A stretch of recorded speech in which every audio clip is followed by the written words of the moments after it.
এতদিন টিকটকে ঢুকতে পারে নাই 1 মিনিট 53 সেকেন্ডের জ্বালায়, আর এখন টিকটকে ঢুকতে পারতেছি না 1 মিনিট 13 সেকেন্ডের জ্বালায়। আমি বুঝলাম না ভাই, যারা এইরকম জঘন্য বিষয় নিয়ে সোশ্যাল মিডিয়ায় লাড়াচাড়া করতেছে, তাদের এই ভিডিওগুলা কি তাদের মা বাবা দেখে না? তাদের আত্মীয় স্বজনের কেউ দেখে না? তাদের কি লজ্জা লাগে না এইরকম জঘন্য বিষয় নিয়ে সোশ্যাল মিডিয়ায় লাড়াচাড়া করতে?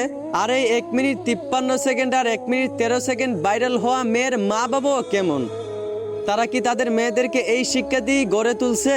তারা কি এই বিষয়গুলো দেখে না, নাকি দেখেও না দেখার বান করতেছে? আসলে কোনো শিক্ষিত পরিবারের মেয়েরা এইরকম করতে পারে না। অতএব এইখান থেকেই বোঝা যায়, এই 1 মিনিট 53 সেকেন্ড আর 1 মিনিট 13 সেকেন্ড ভাইরাল হওয়া মেয়েরা, তারা কোনো শিক্ষিত পরিবারের সন্তান না। তারা নিঃসন্দেহে কোনো অভদ্র ফ্যামিলির অশিক্ষিত মা বাবার অশিক্ষিত সন্তান। কথাগুলো গায়ে লাগতে পারে, তবে যেইটা সত্যি সেইটাই বলছি। আশা করি বুঝতে পারছেন। ধন্যবাদ।